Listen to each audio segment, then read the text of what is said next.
Përshëndetje. Edi Rama ka vendosur t'i shpall luftë vetë qeverisjes vendore përmes një projekti thellësisht antikombëtar dhe shkombëtarizues që cënon rënd parimet kushtetuese të decentralizimit dhe autonomisë lokale. Shkrirja e 15 bashkive nuk është një reformë territoriale që synon përmirësimin e shërbimeve publike apo rritjen e efikasitetit të administratës, por përqendrim i pushtetit vendor në duart e qeverisjes qendrore duke dobësuar komunitetet lokale, duke larguar administratën dhe shërbimet mjetike nga qytetarët dhe duke i kthyer bashkitë thjesht dhe vetëm në iniciativë të qeverisë. Ky draft nuk synon përmirësimin e pushtetit vendor, por ridizenjimin e hartës administrative për interesa politike dhe elektorale të Edi Ramës. Drafti është paraqitur një anshmërisht, pasi komisioni kishte mbyllur mandatin pa raport të përbashkët, pa votim dhe pa metodologji të verifikueshme. Në vend që t'i jap më shumë kompetenca dhe autonomi pushtetit vendor, projekti i Edi Ramës centralizon edhe më tej qeverisjen vendore në kundërshtim me të gjitha rekomandimet e Bashkimit Evropian dhe Këshillit të Europës. Nuk ka asnjë evidencë se bashkitë më të mëdha ofrojnë shërbime më të mira, nuk ka analizë të kostove, të ndikimit financiar apo të përfitimeve reale për qytetarët. Ky projekt është pra qartësisht antikombëtar, shpopullues dhe shkombëtarizues që thellon dështimin e reformës territoriale të vitit 2014, që godet identitetin, historinë dhe të drejtën e komuniteteve lokale për të vetë qeverisur, që bie ndesh me Kushtetutën e Republikës së Shqipërisë dhe standardet europiane të vetë qeverisjes vendore. Neni 13 i Kushtetutës përcakton qartë se qeverisja vendore ndërtohet mbi parimin e decentralizimit dhe ushtrohet sipas parimit të autonomisë vendore. Ndërsa neni 108 i Kushtetutës kërkon që organizimi i njësive vendore të garantojë vetë qeverisjen, funksionimin efektiv dhe respektimin e interesit të komuniteteve. Projekti i Edi Ramës nuk forcon autonomi vendore, përkundrazi e largon administratën nga qytetarët, e dobëson përfaqësimin lokal dhe rrit kontrollin e pushtetit qendror mbi komunitetet. Ky projekt bie ndesh qartësisht me Kartën Europiane të vetë qeverisjes vendore të ratifikuar nga Shqipëria. Neni 4.3 e kësaj karte përcakton parimin e subsidiaritetit, një vlerë e patjetërsueshme në themelet e një shoqërie demokratike, sipas të cilit përgjegjësitë publike duhet të ushtrohen nga autoritetet më pranë qytetarëve. Ndërsa neni 5 i Kartës Europiane të vetë qeverisjes vendore kërkon që ndryshimet në kufi territorial të njësive vendore të bëhen vetëm pas konsultimit me komunitetet e prekura, mundësisht përmes referendumit. Deri më sot, Edi Rama nuk ka zhvilluar asnjë konsultim real me qytetarët, nuk ka paraqitur asnjë analizë të ndikimit dhe nuk i ka pyetur komunitetet që kërkon t'i zhduk nga harta administrative e Shqipërisë.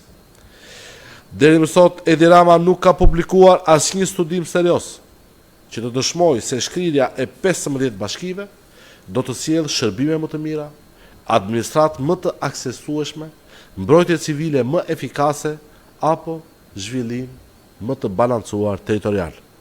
Përkundrazi, rreziku është që mira qytetar, sidomos në zonat më të thella rurale dhe malore, të kenë tani më pak akses në shërbime dhe më shumë bariera administrative. Në Bashkinë Fusharës, banorët e zonave të Iballës, Berishës, Mërturit dhe Shopelit do të përballen me distanca kilometrike edhe më të mëdha. Në Poliçan, komunitetet e Tërpanit, Vërtopit dhe zonave malore të Tomorit kërkojnë një administratë pranë tyre dhe jo një largim të saj. E njëjta problematik do të prek banorët e Zagorisë në Libohov, në zonat e thella të Këlqyrës, të Memaliajt, Selenicës, Maliqit, Prenjasit, Klosit dhe të gjithë zonave të tjera që qeveria synon të zhduk përgjithmonë nga harta e re administrative. Distancat konkrete e tregojnë qartë këtë rrezik evident. Fshati më i largët në bashkinë e Poliçanit, Tomor i vogël, banorët e së cilës sot përshkruajnë 18 kilometra për të marrë një dokument apo një shërbim në këtë bashki, pas reformës duhet të përshkruajnë 57 kilometra për të shkuar deri në Berat.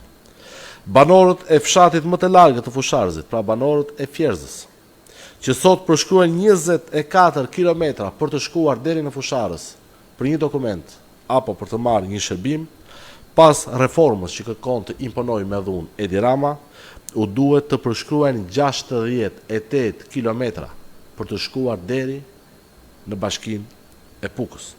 Banorët e fshatit Shepër në Lipohov, që sot përshkruajnë 22 kilometra për të shkuar deri në bashkinë e Lipohovës, pas reformës do të duhet të përshkruajnë 53 kilometra për të shkuar deri në bashkinë e Gjirokastrës për të marrë një shërbim apo qoftë edhe një dokument.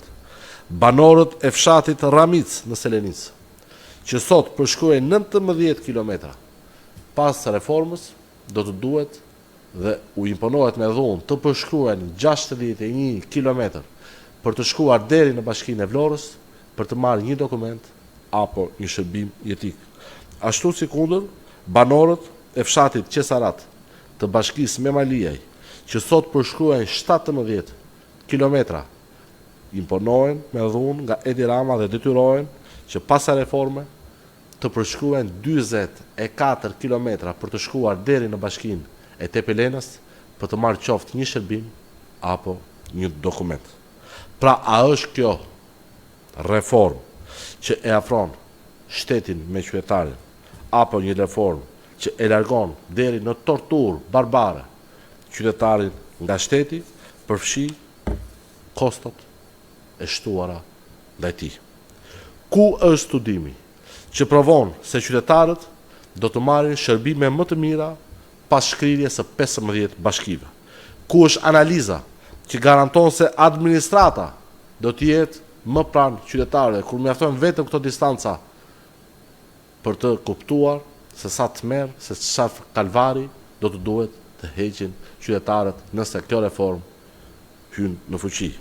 Si respektohet në një katër i kartës europiane, kur për vetë qeverinë vendore, kur kompetencat publike largohen gjithnjë edhe më shumë nga autoritetet që duhet të jenë më pranë komuniteteve? Si do të respektohet në një 5 i kartës europiane për vetë qeverinë vendore, kur qytetarët nuk janë pyetur dhe nuk u jepet mundësia të vendosin për të ardhmen e institucioneve të tyre vendore?